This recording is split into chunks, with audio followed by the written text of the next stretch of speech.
नमस्कार, मैं मिलन बड़के। पत्नी के साथ पति जबरदस्ती अननेचुरल सेक्स करे, इसमें चाहे पत्नी की कोई भी न क्यों हो जाए, पति को कोई सजा नहीं होगी, ऐसा हमारे कानून में दर्ज है। और छत्तीसगढ़ हाईकोर्ट ने सोमवार को एक फैसले में इस पर एक बार फिर मोहर लगा दी। क्या है पूरा मामला? कोर्ट ने क्यों कहा पत्नी से जबरन अप्राकृतिक संबंध बनाना अपराध नहीं, और इस फैसले का क्या इम्पैक्ट पड़ेगा, जानेंगे आज के एपिसोड में। 11 दिसंबर 2017 को बिलासपुर के एक सरकारी महारानी अस्पताल में एक अधेड़ उम्र की महिला को भर्ती कराया जाता है। महिला के प्राइवेट पार्ट से गंभीर चोटें थी, इस वजह से ब्लीडिंग हो रही थी। संदिग्ध मामला को देखते हुए बोधघाट थाने की पुलिस को बुलाई गई। महिला ने कार्यालय मजिस्ट्रेट को बताया कि उसके 40 वर्षीय पति गोरखनाथ शर्मा ने उसकी मर्जी के बिना जबरन अप्राकृतिक यौन संबंध बनाए, जिससे वे बीमार हो गई। पहले बच्चे के जन्म के बाद उसे बवासीर की समस्या हो गई थी।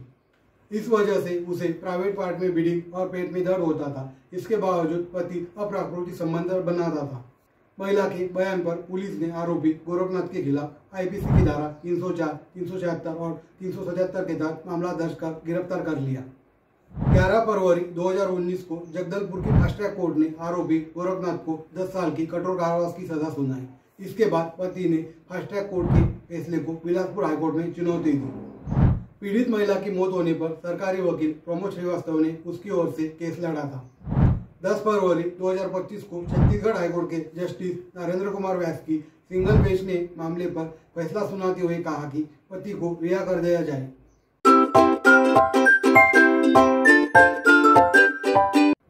जस्टिस नरेंद्र कुमार व्यास ने फैसले में कहा, अगर पत्नी की उम्र 15 साल से ज्यादा है और पति उसके साथ संबंध बना रहा है तो इसे रेप नहीं कहा जा सकता। अप्राकृतिक संबंध के लिए पत्नी की स्वीकृति जरूरी नहीं है, इसलिए आरोपी पर अपराध नहीं बनता है।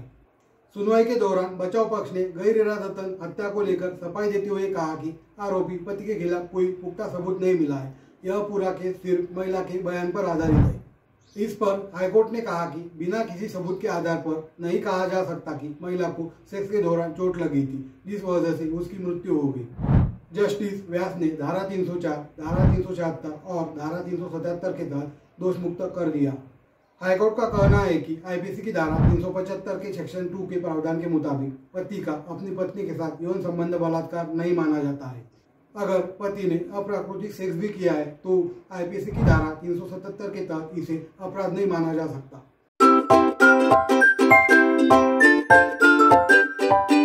किसी भी महिला के साथ रेप करने पर आईपीसी की धारा 375 और 376 के तहत मामला दर्ज किया जाता था।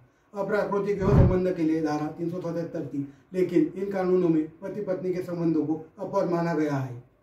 यानी अगर पति जबरन शारीरिक संबंध बनाता है तो इसे रेप की कैटेगरी में नहीं माना जाएगा। 1 जुलाई 2024 से आईपीसी की जगह लागू हुई भारतीय न्याय संहिता यानी बीएनएस में भी वैवाहिक बलात्कार को लेकर अपराध नहीं माना गया है। साथ ही इसे बीएनएस में आईपीसी की धारा 377 जैसा कोई प्रावधान नहीं है जो अप्राकृतिक यौन संबंधों को अपराध घोषित करता हो। सुप्रीम कोर्ट के सीनियर एडवोकेट अश्विनी दुबे के मुताबिक भारतीय संस्कृति में शादी के बंधन को पुरुष और महिला की यौन इच्छाओं को पूरा करने के आधार बताया गया है। अगर पति अपनी पत्नी से सेक्स करने या किसी भी तरह का शारीरिक संबंध बनाने का आग्रह करता है तो यह उसके अधिकारों के तहत आता है। इसके लिए पत्नी इनकार नहीं कर सकती, फिर चाहे पति किसी भी तरीके से शारीरिक संबंध बनाए। अश्विनी दुबे मानते हैं कि भारतीय कानून में पति पत्नी के बीच सेक्सुअल एक्टिविटीज को बंद कमरे के अंदर होना परिभाषित किया गया है, जिसमें सुप्रीम कोर्ट या कानून दखल नहीं दे सकता। आसान भाषा में कहे तो अगर बंद कमरे में पति और पत्नी के बीच किसी भी तरह के शारीरिक संबंध बन रहे हैं तो यह कानून के दायरे से बाहर है। वैवाहिक जीवन में दोनों लोगों को इसकी आज़ादी है। इस पूरी डिबेट में क्रिटिक्स तर्क देते हैं कि महिला अपने पति की यौन जरूरतों को पूरा करने के लिए बाध्य है। दूसरा पक्ष यह भी है कि लचीले कानून महिलाओं को शारीरिक स्वतंत्रता यानी बॉडी ऑटोनॉमी का उल्लंघन करते हैं। साथ में इसी धारणा को बढ़ावा देते हैं कि एक पत्नी को अपनी पति की इच्छाओं के सामने झुकना चाहिए, चाहे वह सहमति न भी दे रही हो।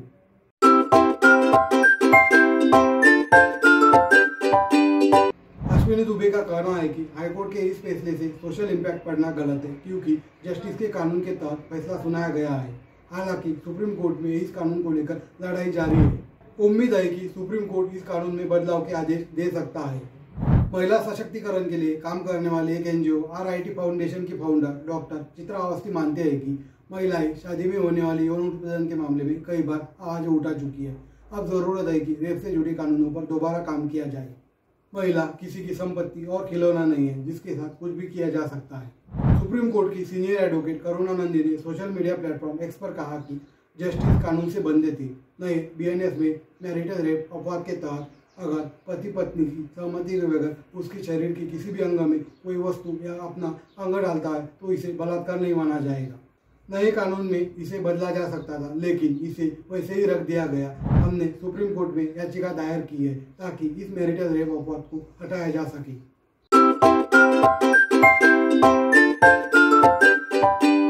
19 जुलाई 2024 को सुप्रीम कोर्ट ने मैरिटल रेप मामले में सुनवाई की बात कही और मैरिटल रेप से जुड़े मामले में दिल्ली और कर्नाटक हाईकोर्ट के फैसले को सुप्रीम कोर्ट में चुनौती दी गई थी। केंद्र ने दिल्ली हाईकोर्ट में मैरिटल रेप के चल रही सुनवाई को दौरान कहा कि केवल इसलिए कि अन्य देशों में मैरिटल रेप को अपवाद घोषित कर दिया है, भारत को भी ऐसा करने की जरूरत नहीं है। दरअसल भारत दुनिया के उन 49 देशों में शामिल है जहां पत्नी से रेप करने वाले पति को समाज के साथ कानून भी दोषी नहीं मानता है। केंद्र सरकार मैरिटल रेप को अपराध मानने के पक्ष में नहीं है। 2017 में मोदी सरकार ने IPC की धारा 375 के मैरिटल रेप को अपराध न मानने के कानून अपवाद को हटाने का विरोध किया था। सरकार ने तर्क दिया था कि मैरिटल रेप को अपराध घोषित करने से विवाह की संस्था अस्थिर हो जाएगी और इसका इस्तेमाल पत्नियों द्वारा अपने पतियों को सजा देने के लिए किया जाएगा। साल 2016 में सरकार ने मैरिटल रेप के विचार को खारिज कर दिया था।